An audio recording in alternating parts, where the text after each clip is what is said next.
Welcome back to Mangastorian. Now that we've officially hit 300, we wanted to take a quick breather, but that was because of a holiday, and now it is time to bring you more Berserk. In our last video, we watched as Griffith made his stand against Emperor Ganishka at the gates of Windham Castle. As Griffith's demon squads moved in, many of the humans questioned whether it was a right thing to do, fighting with monsters against monsters. But just before the war could set in, Sonya led a charge telling everyone that it doesn't matter what these monsters look like, they are fighting for the Band of the Hawk. As the humans start to rally together, they step into the fray, and Irvine tells Sonya, who is riding in his apostle form, that she should withdraw from this battle. She looks at him and smiles, telling him, nope. And Irvine says that if that's the case, she'd best keep her head down and hang on. She happily hums to herself as she latches onto his wolf body, and then he leaps over the crowds and in front of everyone. Suddenly, a fleshy string appears between the wolf's antennas, and the hair on Irvine's arms begin to weave together. As he pulls back at a giant bowstring, the hair on his arm creates a large arrow, the length of his entire body. That arrow is released, shooting off into Ganishka's monsters, and as it hits, it splinters inside of the monster's body. Irvine then jumps atop of the monster and begins to pull back several more arrows, shooting them into the next wave of Ganishka monsters. The humans cheer for Irvine as the monsters stop moving, and with the support of the humans, Sonya holds out her arm, telling everyone to advance forward. Concerns of the monsters and humans quickly fade as one incident took place, and an airborne monster went to attack one of the Ganishka monsters. But it was then pulled out of the air and thrown to the ground as it prepared itself for the worst. But at the very last minute, the humans charge into the defense of the monster, and they start attacking the Ganishka monster to avert its focus. As the humans themselves begin to get overwhelmed, the airborne monster says, "Humans die for us." And he jumps back into the fight to protect them. But it is from there that whenever the monsters or the humans start to lose ground, that the other races would come to save them. Humans saving monsters, monsters saving humans. And as the battle raged on, Diaby looked from above, asking,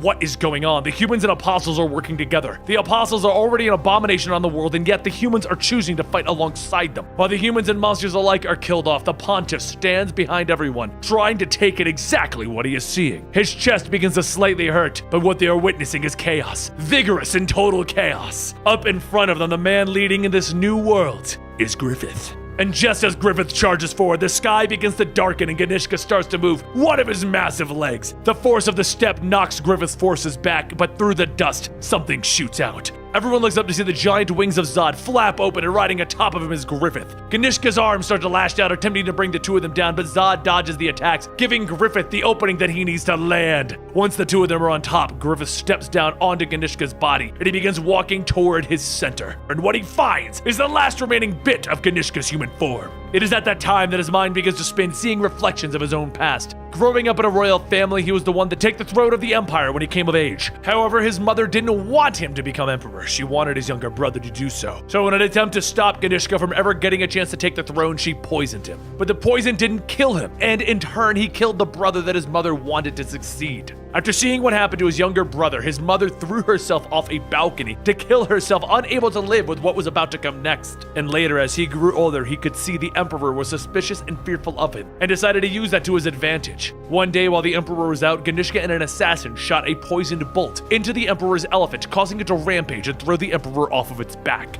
The fall killed the emperor, and to make sure that none of this got out, Ganishka then killed the assassin who had helped him. Time went on, and Ganishka became the emperor of the Kushan Empire. But that wasn't enough. He wanted more. He then used his powers to instill fear into those who opposed him, and that meant that he needed to lead wars against those who fought back. Wanting to make sure that someone was there to take over when he was gone, he then wed a woman and had a child. But what would happen if the child would come after him just as he did with the previous emperor? Time passed, and that fear came to life when his son attempted to take his life by trying to poison him. His son then ordered the guards to kill him, and as the spears pierced his flesh, he reached out for anything that he could grab, and that's when his hand found an odd-shaped stone, a behelit, and with it, he gained the power he needed to live on by sacrificing his own son. It was then that his world started to fade to darkness, and as Ganishka tries to open up his eyes now, it's not darkness that he sees, but rather a bright and dazzling light. And just then a hand reached out. His vision begins to focus, and he sees Griffith in his femto form, continuing to reach down. Ganishka closes his eyes, ready to accept his defeat, and that's when there's a tearing in the very time and space that they are located in. A sword with many eyes and faces, the sword of Akatushin, rips a hole into existence, and from it the Skull Knight steps out, holding his sword before Griffith.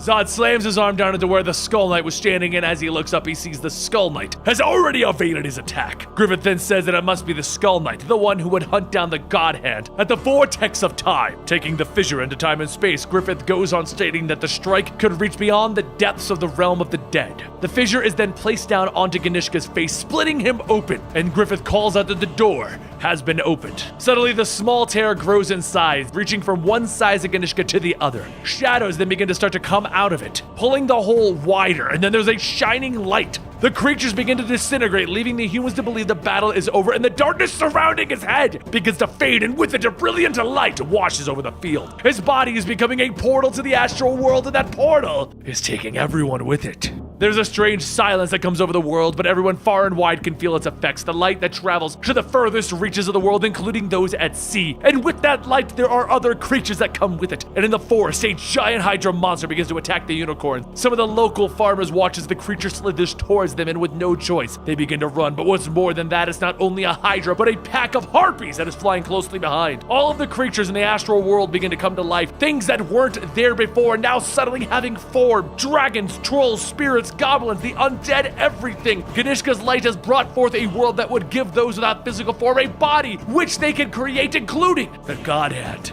The world around everyone is transformed, and what has become is what they wished for: Fantasia.